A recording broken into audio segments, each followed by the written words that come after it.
Thank you for helping us with our Financial Literacy Week. I'm Mrs. Brock. I'm the Signature Program Facilitator. We also have Ms. Barnstead, our Signature Lead Teacher, with us today, and we are so excited to welcome some of our Business Advisory Board members and our Financial Literacy members. Monday's advisory, you all learned some very important financial literacy lessons, and you had some wonderful questions. So what we wanted to do today is present those questions that you had to our panelists and let them answer them for you, so that when you finish this week, you are just going to have a wealth of knowledge in relation to how you become financially literate.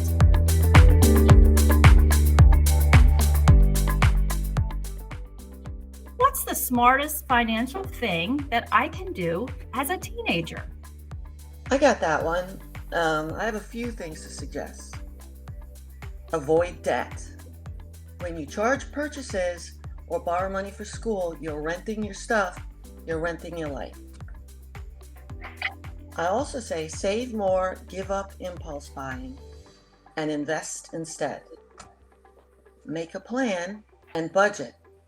Have every dollar get a name and a job. This one's Fred, this one's gas, this one's future. But naming every dollar is not the same thing as knowing the real-time location of those dollars, so track it.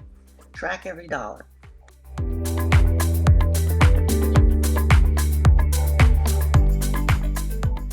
Where do I go to start saving money? I'll take that one. I say you go right to your mom and dad. No. Basically, you know that money that grandma always sends you? You know the money that mom and dad gave you for your allowance? That's where you start. You started yesterday saving your money. Instead of taking your money and throwing it away or buying something you really don't need, or wasting it. You want to take it and start saving. So I started when I was at my first job. I was 12 years old. I used to run to the store for our neighbor, and she would give me $1. And my grandmother taught me to put 50 cents of that dollar in the savings. So believe it or not, when I got ready to go the way to college, I had enough money to actually carry me through my 4 years for just the extra stuff, the books and all that kind of stuff. Ultimately, if you start now, at a young age and just say, hey, I'm going to start investing 50% or saving 50% of my money right off the bat, it'll become a habit. So therefore, you're not going to jump out there and use all your money for your lifestyle and not be able to save because you already started a habit. Remember, it's about starting early. It's not what you make, it's what you keep, right? Money is a tool. It's to make you more money. Right? Not to be a consumer, but remember, money makes you more money. So if you have that in mind, right, you'll be well on your way starting now. And I think the best mechanism for saving is the auto deduction from your paycheck. Oh yes. If your employer has this feature is to automatically deduct your savings from your paycheck before you even get it. So you just get the net amount. And you don't even think about it. You just get whatever's in the bank account. Now you know is what you can spend, and you've already saved. And it's a great feature that makes saving very easy.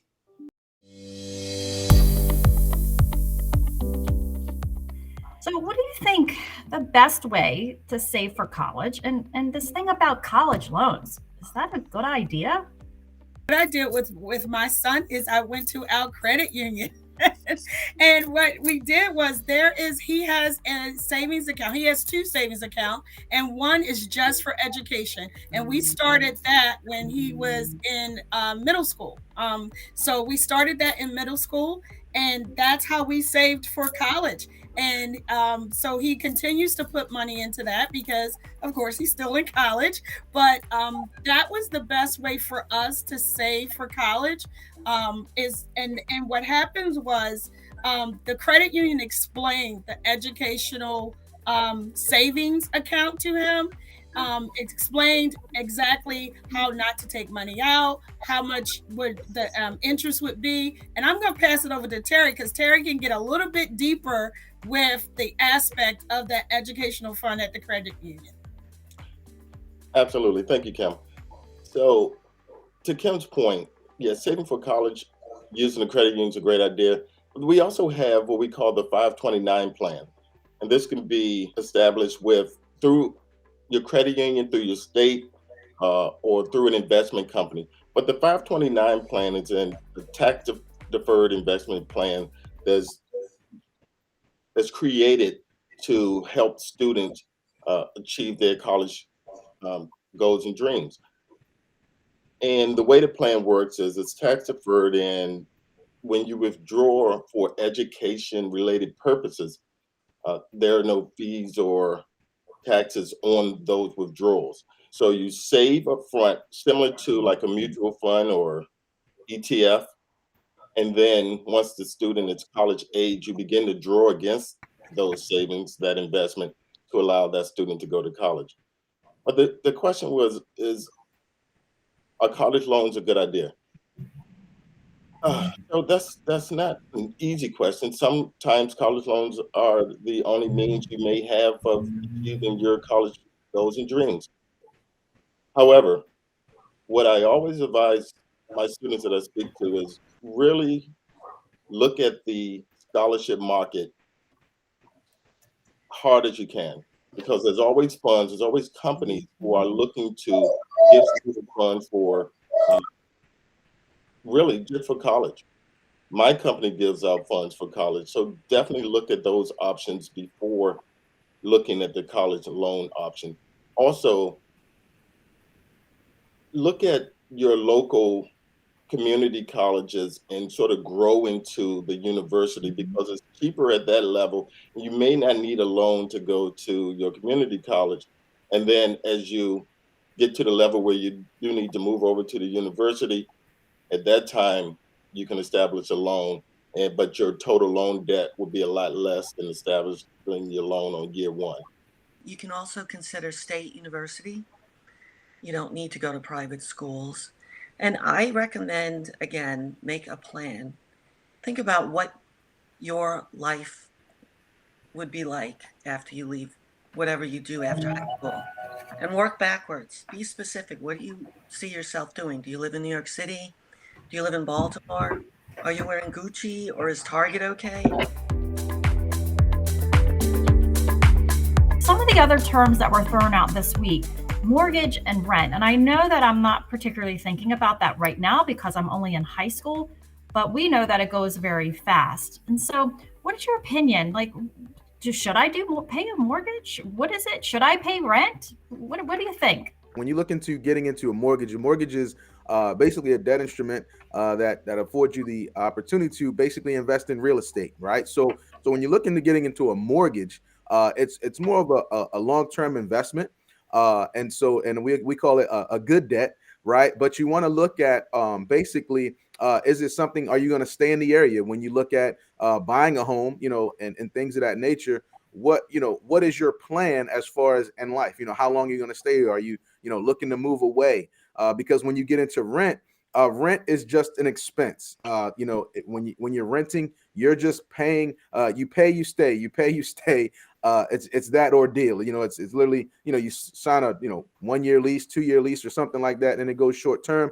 But ultimately, there is no tax benefit to renting and things like that. But if you know that you're only going to be here, let's just say a year, or wherever you're going to be, and you're not going to stay a long time, it is better to rent, because jumping into a mortgage, you may not be able to get out and sell that house based on the mortgage. So the thing is, when we say which is better, it's based on just the plan to say, hey, where do you see yourself, in the next 2 to 5 years, right? And if you think you're going to move, let's say, okay, let me rent short term, and then see if I really want to stay here, and then purchase here, right? Or make the investment here in a mortgage. I know I bought my first house my senior year in college, right? So those are the things that you want to, take into consideration because I knew I wasn't leaving Maryland. That was just me.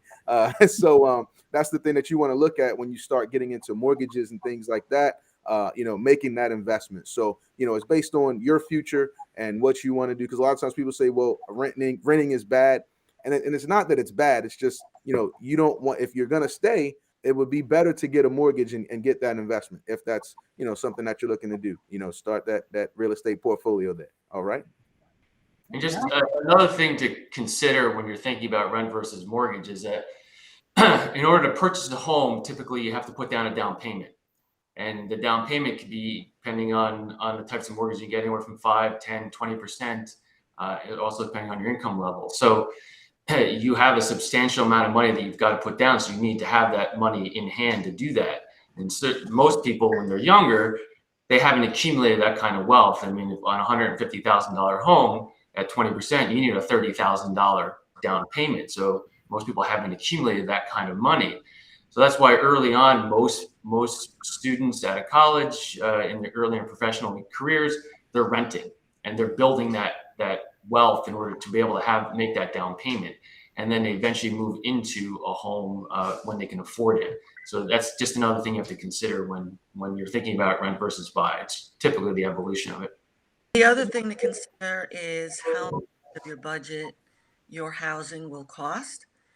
And a good rule of thumb is 25% of your take home.